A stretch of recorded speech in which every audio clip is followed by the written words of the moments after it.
قطر نے LNG کی پیداوار بند کرنے کا اعلان کر دیا۔ دنیا بھر میں گیس کا شدید بحران پیدا ہونے کا خدشہ ہے۔ دنیا بھر کو 20% LNG قطر سپلائی کرتا ہے۔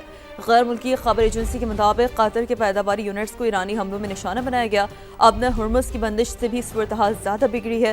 LNG کی پیداواری صلاحیت بحال ہونے میں 1 ماہ لگے گا۔ تو آپ کو اس حوالے سے اپڈیٹ کریں، بڑی اہم خبر ہے LNG کی حوالے سے۔ قطر نے LNG کی پیداوار بند کرنے کا اعلان کر دیا ہے اور دنیا بھر میں گیس کا شدید بحران پیدا ہونے کا خدشہ بتایا جا رہا ہے۔ اس اعلان کے بعد رائٹرز یہ رپورٹ کر رہا ہے دنیا بھر کو 20% LNG قطر سپلائی کرتا ہے۔ غیر ملکی خبر ایجنسی کے مطابق قطر کی پیداواری یونٹس کو ایرانی حملوں میں نشانہ بنایا گیا۔ اب ہرمز کی بندش سے بھی صورتحال زیادہ بگڑی ہے۔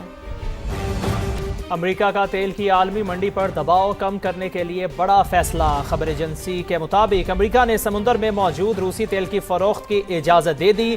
یہ چھوٹ صرف 30 دن کے لیے دی گئی ہے۔ اہم خبر جس سے آپ کو آگاہ کرے ہیں، خبر ایجنسی رائٹرز کے مطابق امریکہ کا تیل کی عالمی منڈی پر دباؤ کم کرنے کے لیے بڑا فیصلہ۔ امریکہ نے سمندر میں موجود روسی تیل کی فروخت کی اجازت دے دی۔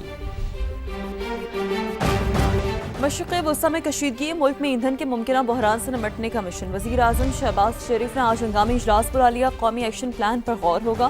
ممکنہ تیل بحران سے نمٹنے کے لیے ہنگامی اقدامات کی منظوری دی جائے گی۔ پیٹرولیم مصنوعات کی قیمتوں کا ہفتہ وار تعین ایجنڈے میں شامل۔ ذرائع کے مطابق پیٹرول ڈیزل کی ذخیرہ اندوزی اور سمگلنگ پر سخت کارروائی ہوگی۔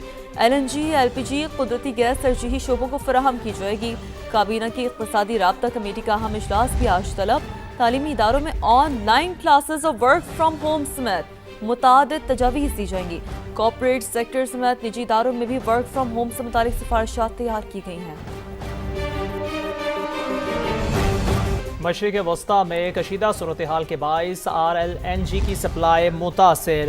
رمضان کے لیے اعلان کردہ شیڈول پر نظر ثانی کا فیصلہ کر لیا۔ سحر افطار میں صارفین کو گیس کی فراہمی یقینی بنائی جائے گی۔ دیگر اوقات میں گیس لائن پیک کو مد نظر رکھ کر دی جائے گی۔ پرانا شیڈول بحال کرنے کا ابھی کوئی فیصلہ نہیں ہوا۔ رمضان میں گھریلو صارفین کو گیس کی فراہمی اولین ترجیح CNG، کمرشل انڈسٹریل صارفین کو گیس کی سپلائی متاثر ہوگی۔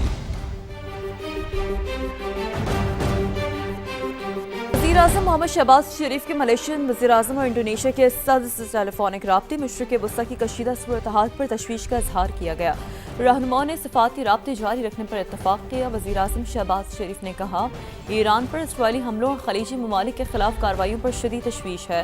تمام ریاستوں کی خود مختاری اور علاقائی سالمیت کا احترام UN چارٹر کے مطابق یقینی بنانا چاہیے۔ دونوں رہنماؤں سے گفتگو میں وزیر اعظم نے زور دیا کہ تمام فریق تحمل کا مظاہرہ کریں، کشیدگی کم کریں اور مسائل سفارت کاری کے ذریعے حل کریں۔ وزیر اعظم نے دونوں رہنماؤں کو افغانستان سے متعلق حالیہ پیش رفت اور دہشت گردی کے خلاف پاکستان کی کوششوں سے آگاہ کیا۔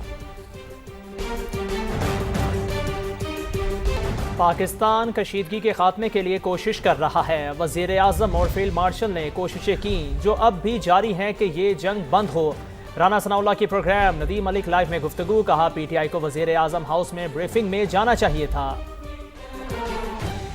پاکستان میاں شہباز شریف صاحب نے اور فیلڈ مارشل صاحب نے بھرپور طریقے سے کوشش کی ہے اور اب بھی وہ کوشش جاری ہے، جنگ جو ہے یہ بند ہو جائے۔ اور پاکستان اس وقت بھی اس کوشش میں ہے کہ یہ معاملہ جو ہے یہ دوبارہ نیگوشیشن ٹیبل پہ آئے۔ اس مقصد کے لیے پاکستان نہ صرف خود اپنے طور پہ کوشاں ہے بلکہ جو دوسرے اسلامی ممالک ہیں ان کے ساتھ بھی رابطے میں ہے اور ان کو بھی بیچ میں جو ہے وہ ہم کوشش کر رہے ہیں کہ وہ بھی اپنا کردار ادا کریں۔ ان کا وہاں پہ موجود ہونا جو ہے وہ ایک یعنی حب الوطنی کا تقاضا تھا۔ اس کے لیے میں سمجھتا ہوں کہ ان کو اپنی پارٹیسپیشن جو ہے اس کو وہاں پہ شو کرنا چاہیے تھا اور جو بھی کمی محسوس کرتے وہاں پہ یہ بات کرتے۔ اپوزیشن کی طرف سے یا PTI کی طرف سے ایک بہت اچھا یعنی عمل ہوتا، ایکٹ ہوتا اگر یہ وہاں پہ جاتے تھے۔ مشرق وسطی سے امریکی شہریوں کی وطن واپسی جاری ہے۔ وطن واپسی آنے والوں نے شکریہ ادا کیا، کہا کہ وہ محفوظ طریقے سے پہنچ گئے۔ UAE اور حکومت سے بہت انہوں نے مدد کی۔ I'm just thankful to be home. Thank you to the UAE for keeping my husband and I safe. We were there for a birthday trip. I feel that they did a lot more for us to keep us safe then. I feel like it was a stressful situation just not knowing, when we can come back, especially we were there for a small transit. so that was really difficult. But we were able to get back, and now we feel really good to be back home. Even in the rain and the snow, it feels good to be back. I think it was more about the uncertainty of when you're coming back. Because again, city felt safe. The king was walking on Dubai Mall by March 1st, 2nd. Our hotel was actually next to, we could see the US consulate in Dubai from our window. We ended up actually checking out that morning, and then that same night, there was a drone attack on it, so.